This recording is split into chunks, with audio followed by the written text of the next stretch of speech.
Vamos embora, gente, para a nossa série? Eu tenho 12 minutos. Vamos ver o que sai aqui. Então, a gente está falando sobre isso aí, ó.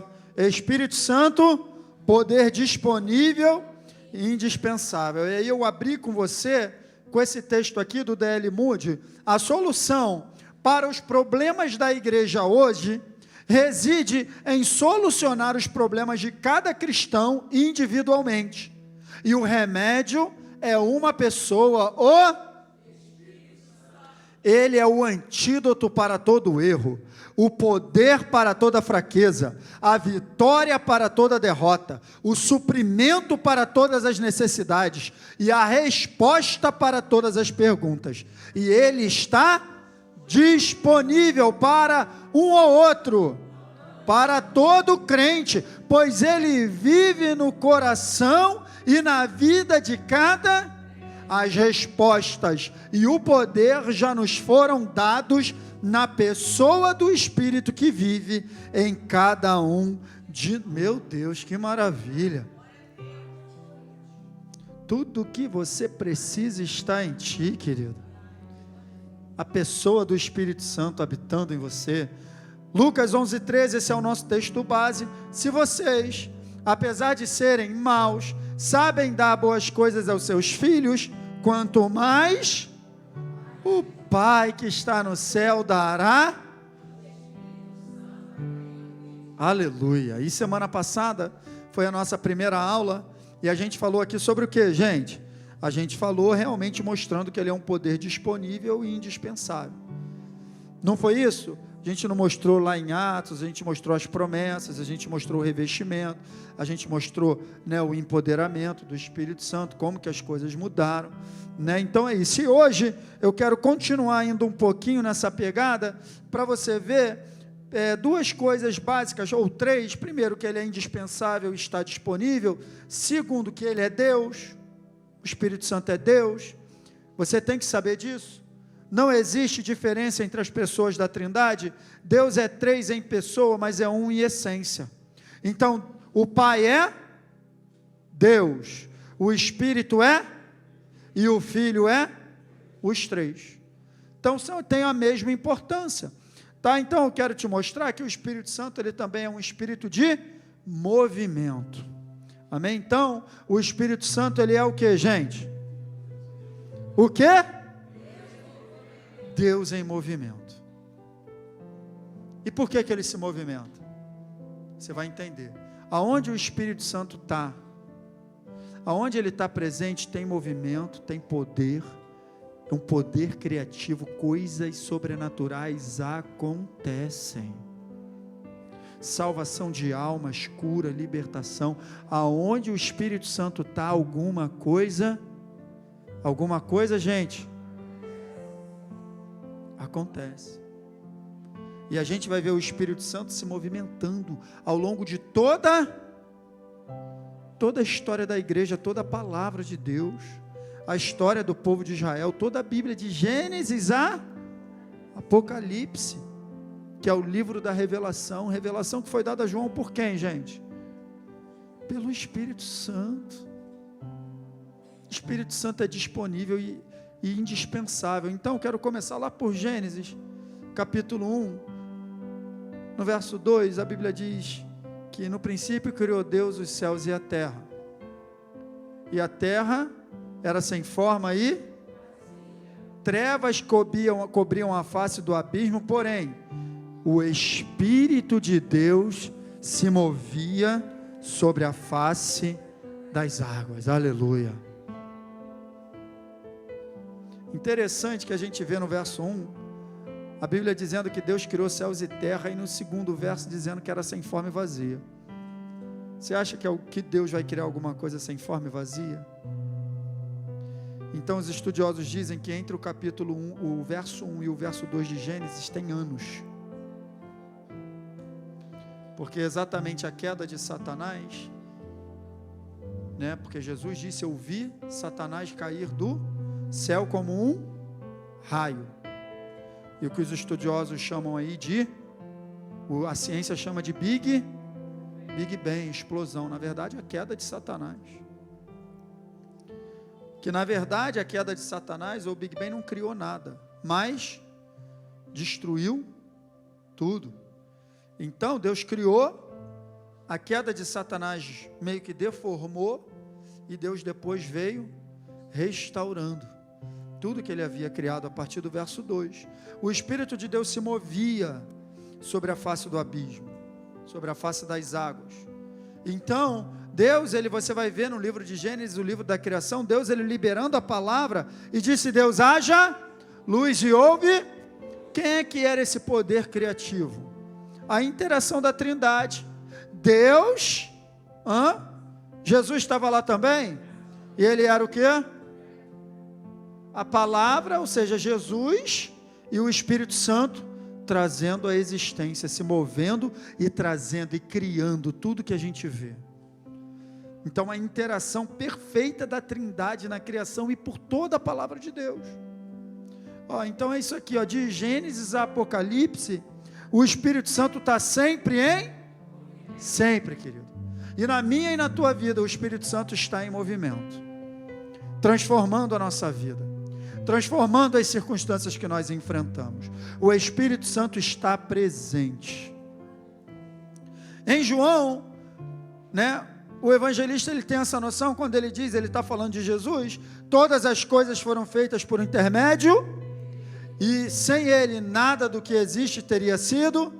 Está falando de Jesus, mas é uma atribuição que serve para o Espírito Santo, porque ele estava no princípio com Deus, o Espírito Santo estava lá, Jesus estava lá e Deus estava lá. Assim como nada teria sido feito sem a palavra, nada teria sido feito sem o poder criativo de Deus na pessoa do Espírito Santo. Então, eu quero te dizer nessa noite que o Espírito Santo é poder divino, criativo e liberado. Esse é o Espírito de Deus.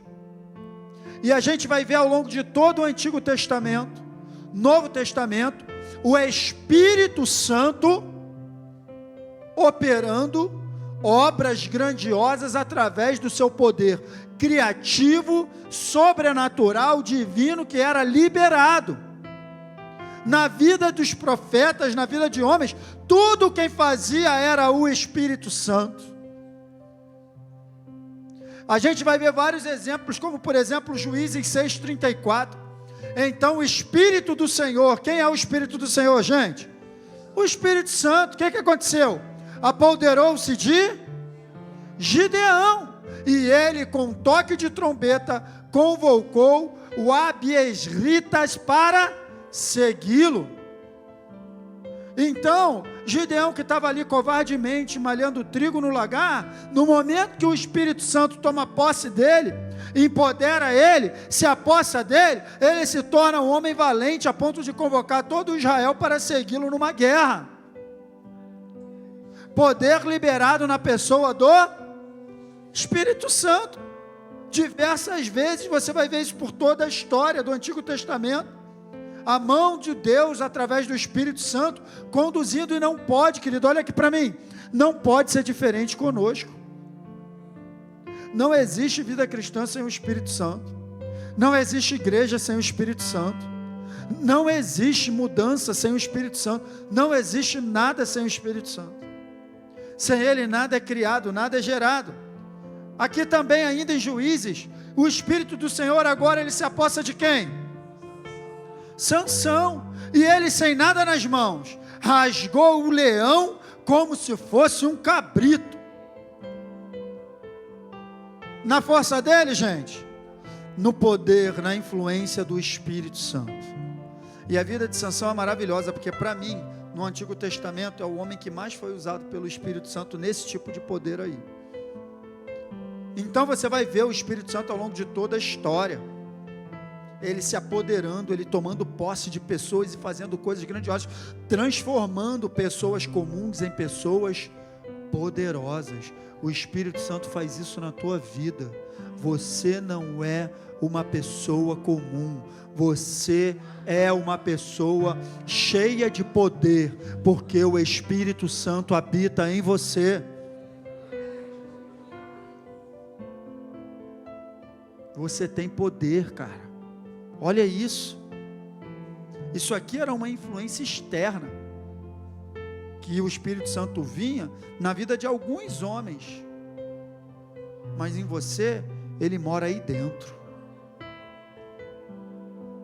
ele te capacita. Da mesma maneira na vida de Davi, Samuel então apanhou o chifre cheio de óleo, ungiu na presença de seus irmãos, e a partir daquele dia o Espírito do Senhor apoderou-se de Davi. No momento que Davi foi ungido rei, o Espírito Santo se apoderou dele, e olha o que ele fez, tudo que ele fez, gente, na força, na influência, no poder do Espírito Santo. Sem o Espírito Santo o homem é derrota. Foi o que aconteceu aqui no verso 14, o Espírito do Senhor, o que ele fez? Se retirou de Saul. E aí quando o Espírito do Senhor se retira, o que acontece? Um espírito maligno, vindo da parte do Senhor, porque o Espírito Santo saiu dele, perdeu a influência, porque desobedeceu, porque meteu os pés pelas mãos. Você está entendendo a importância da pessoa do Espírito Santo na vida desses homens? Todo o Antigo Testamento mostra isso, gente. O Espírito Santo se move, capacita, fala, libera poder para transformar pessoas e circunstâncias. Esse é o Espírito Santo do qual nós estamos falando aqui. Então você percebe que no teu interior existe uma mina de poder? Você percebe que mediante tudo aquilo que você passa, tudo aquilo que você enfrenta, tudo aquilo que você sente, você precisa recorrer à fonte de poder que está no teu interior? É por isso, cara, que está escrito: por isso não desanimamos, ainda que exteriormente estejamos a desgastar-nos, interiormente estamos sendo renovados. Por quê? Porque tem uma fonte inesgotável de poder e renovação no teu interior. O nome dessa fonte é Espírito Santo. Mas a gente tem recorrido a Ele, a gente tem recorrido a essa comunhão no ministério de Jesus. Agora vamos para o Novo Testamento. O que seria o ministério de Jesus sem o Espírito Santo, gente? A Bíblia chega a dizer: assim como Deus ungiu a Jesus de Nazaré com o Espírito Santo, o qual andou por toda parte, fazendo bem e curando todos os oprimidos do diabo, porque Deus era com ele. Deus era com ele como? Na pessoa do Espírito Santo. Agora, se o ministério de Jesus dependia da pessoa do Espírito Santo, imagina o meu e o teu. Quem está entendendo, gente? Desde o nascimento, o anjo não chegou lá para Maria: Maria, tu vai ficar grávida. Que isso? Eu não conheço homem, não tive relacionamento com ninguém e tal. Como é que vai ser? Eu não vou não. Aí olha a resposta do anjo. O anjo respondeu: o Espírito Santo virá sobre você, e o poder do Altíssimo a cobrirá com sua sombra. Assim, aquele que há de nascer será santo, chamado Santo Filho de Deus. Então você percebe o Espírito Santo envolvendo Maria como uma sombra, como uma nuvem, e gerando Jesus no ventre de Maria. O Espírito Santo, poder do Espírito Santo. Aí eu botei aqui, assim como o Espírito Santo gerou a Jesus no ventre de Maria, Ele está gerando Jesus no nosso interior.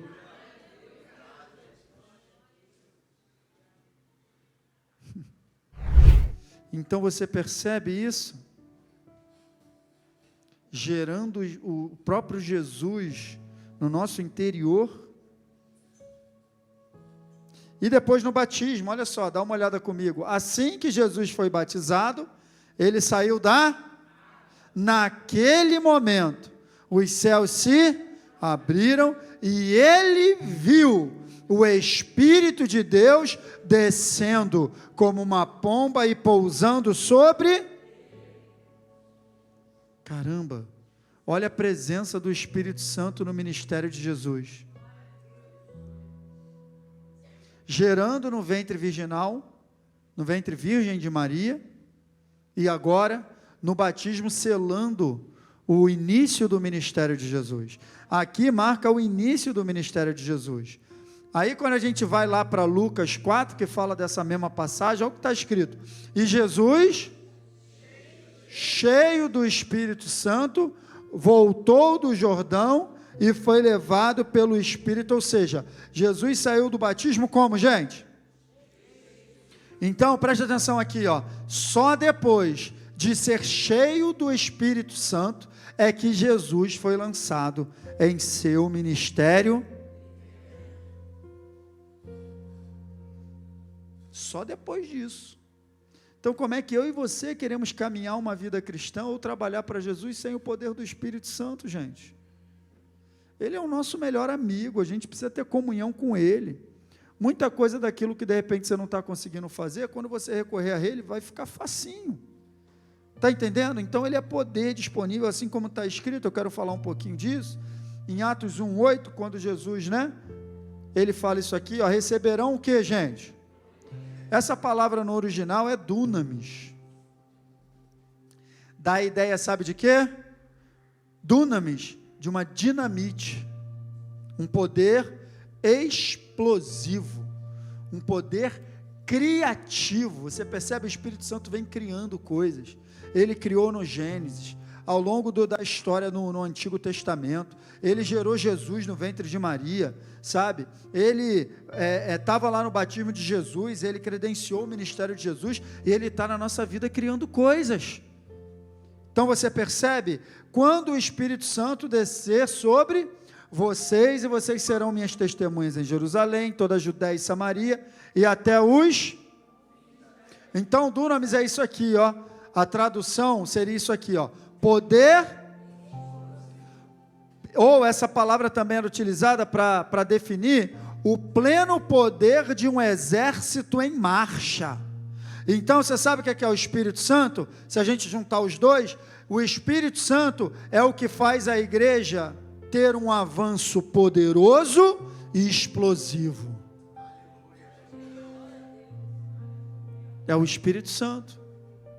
E quando a gente olha para o livro de Atos, que a gente vê a igreja crescendo, avançando, explosivamente, exponencialmente, a gente vê a igreja, o avanço da igreja, é o livro que mais contém citações a respeito do Espírito Santo. Se juntar todos os livros do Antigo Testamento, não chega nem a 10% das citações que tem no Novo Testamento, só no livro de Atos a respeito do Espírito Santo. Até que o livro de Atos dos Apóstolos também é conhecido como Atos. Pouca gente sabe isso aqui, gente. O livro de Atos dos Apóstolos é conhecido como Atos do Espírito Santo também. Porque para onde você vai em Atos, você vai ver o Espírito Santo se movendo num avanço poderoso e explosivo. No momento de oração, o Espírito Santo vai lá, solta Pedro, envia o anjo, em diversas outras situações, quando eles estavam orando, se consagrando, ó, me separa aí Barnabé, pareceu bem ao Espírito Santo separar Barnabé e Saulo, tal. Quando eles separam os diáconos, ó, escolhe homem aí cheio de sabedoria e cheio do Espírito Santo. Não dá para a gente se mover na nossa vida cristã, não dá para a gente trabalhar para Jesus sem a influência do Espírito Santo, gente, porque não vai dar certo. Então você vai ver, ao longo de toda a história da igreja, no livro de Atos, o Espírito Santo trabalhando num avanço poderoso e explosivo da igreja. Não pode ser diferente nos nossos dias, queridos. Nós não iremos avançar se nós não aprendermos a ter relacionamento e considerar a pessoa do Espírito Santo.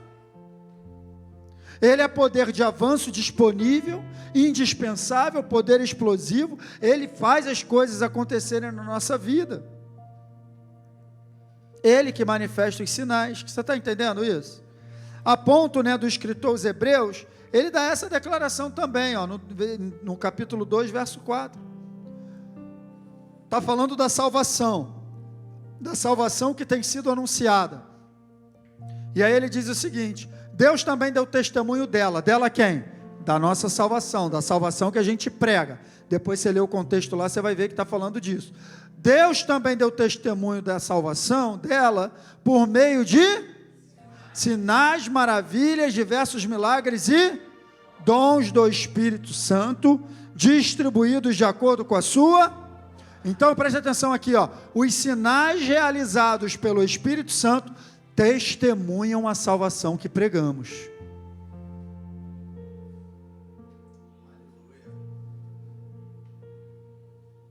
Mas como que o Espírito Santo, queridos, ele poderá manifestar sinais? Eu vou terminar falando disso aqui.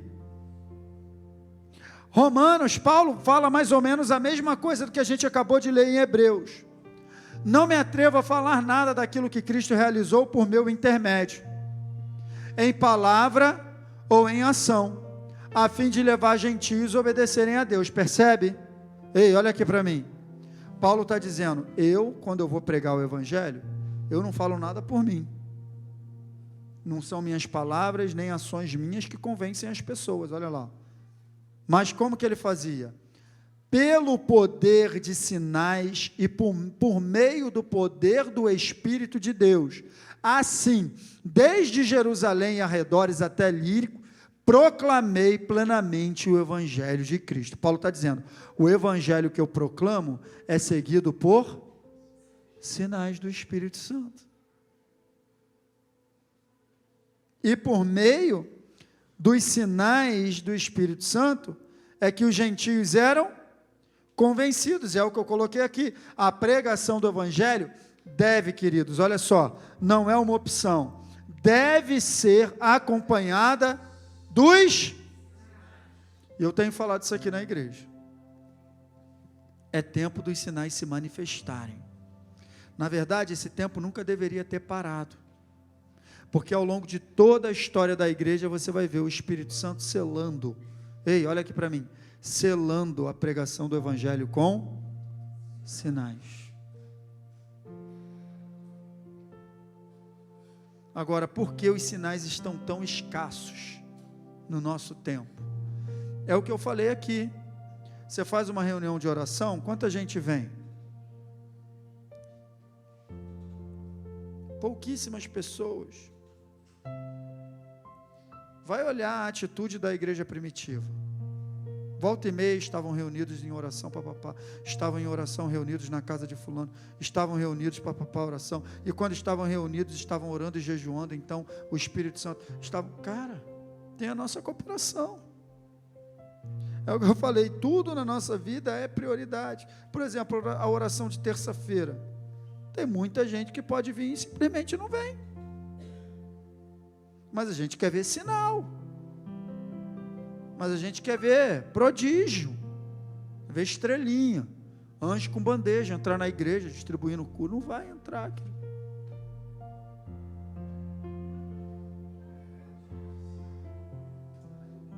Está entendendo o que eu estou falando? A gente precisa disso aí. Porque isso aí era só para o tempo deles, meu irmão. Tem um desafio aí pela frente, 21 dias de jejum e 15 dias de oração. Vamos embora? Vamos embora, igreja. Quero ver no dia da oração quem vai aparecer aqui. Não estou te intimando não, cara. Porque tipo assim, eu vou estar aqui orando. Pastor, só tem 2. Legal, um vai ser eu. E o pessoal aí sabe que eu venho mesmo. Só quando não dá mesmo. Minha folga... Dia de terça-feira, eu não marco nada no horário da oração. Na minha folga da terça-feira, eu estou aqui. Aí tem muita gente que consegue manobrar com o seu horário e tal, mas a questão é dar uma prioridade, sabe, gente? Porque não é questão de eu fazer algo para eu merecer, não é isso. Mas é questão de eu mostrar para Deus o meu coração. Não, Senhor, meu foco está em Ti, eu quero mesmo e tal, não sei o quê. Então eu estou aqui e tal, então o poder, bum. Quem está entendendo, gente? Porque será que era só para essa geração? Olha o que Jesus falou. Estes sinais acompanharão quem, gente? Você crê? Então o sinal tem que te acompanhar.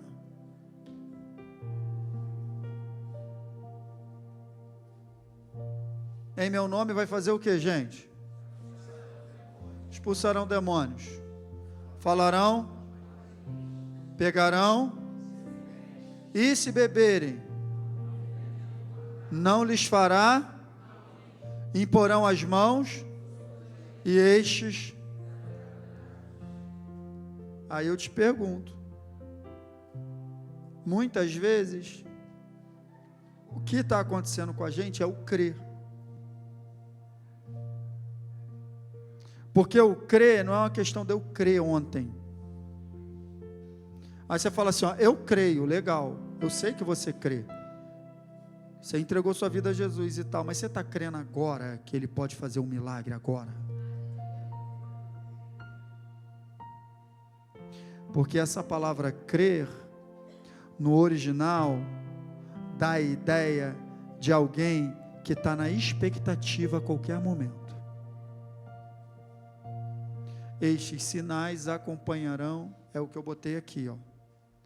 Eu já estou no meu último slide. Os sinais seguem os que creem.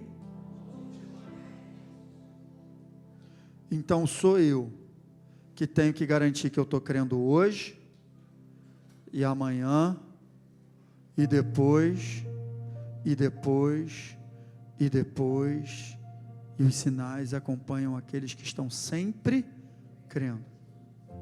Eu ainda vou falar sobre isso aqui, eu já falei há um tempo atrás, mas eu já estou preparando aí uma nova série para a gente falar sobre fé de novo aqui, voltando ao básico. Ah, pastor, vai falar de fé de novo? Vou falar de fé de novo, porque é o básico que te abençoa. É ou não é? O que tu almoçou ontem? Arroz, feijão e bife. O que tu almoçou hoje? Arroz, feijão e carré. O que tu vai almoçar amanhã? Arroz, feijão, carne moída. Estou acertando tudo. O que tu vai almoçar depois da manhã? Arroz, feijão e o jejum. Ah, vai ser no café. São espertos. Percebeu uma coisa? Percebeu uma coisa? O arroz e feijão está sempre presente. Então o que te alimenta é o carré? É o bife? É a carne moída? O que te alimenta?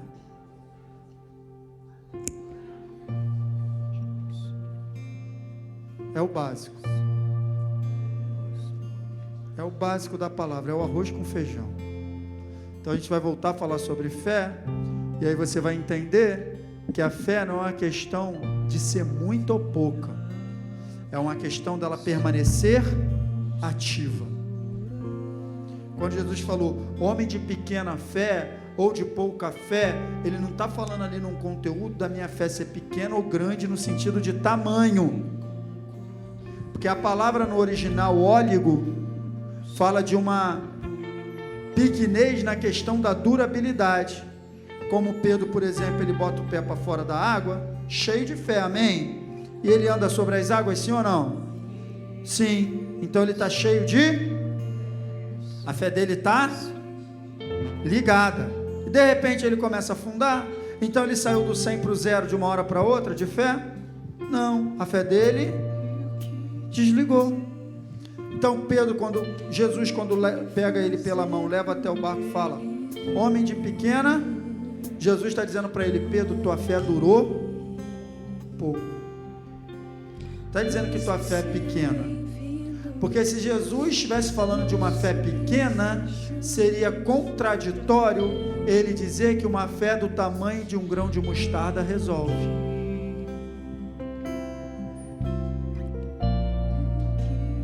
Quem está entendendo? Você já viu um grão de mostarda?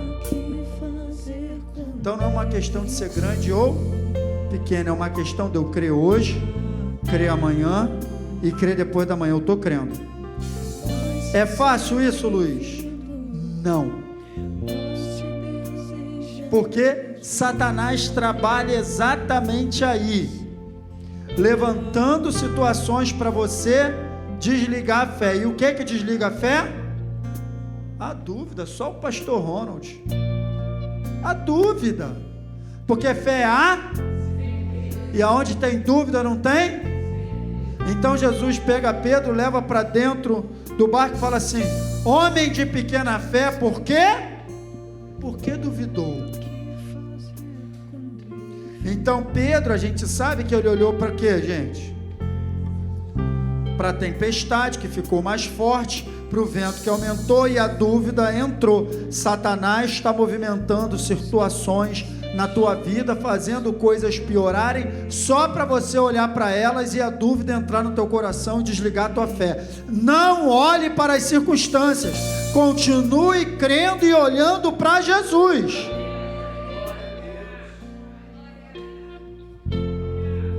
Continue crendo e olhando para Jesus.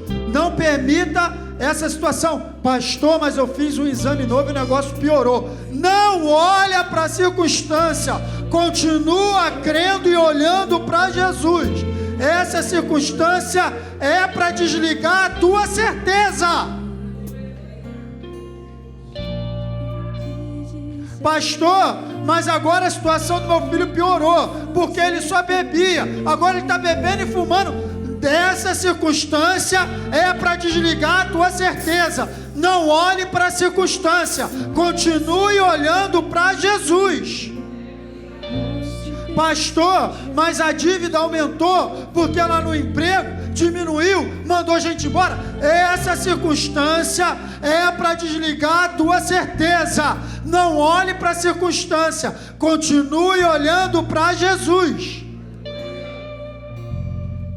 Porque nós não vivemos por aquilo que a gente vê, a gente vive por aquilo que a gente crê. É o que está escrito que está valendo. A única certeza que você tem a respeito da circunstância que você está vivendo é que ela pode acabar a qualquer momento.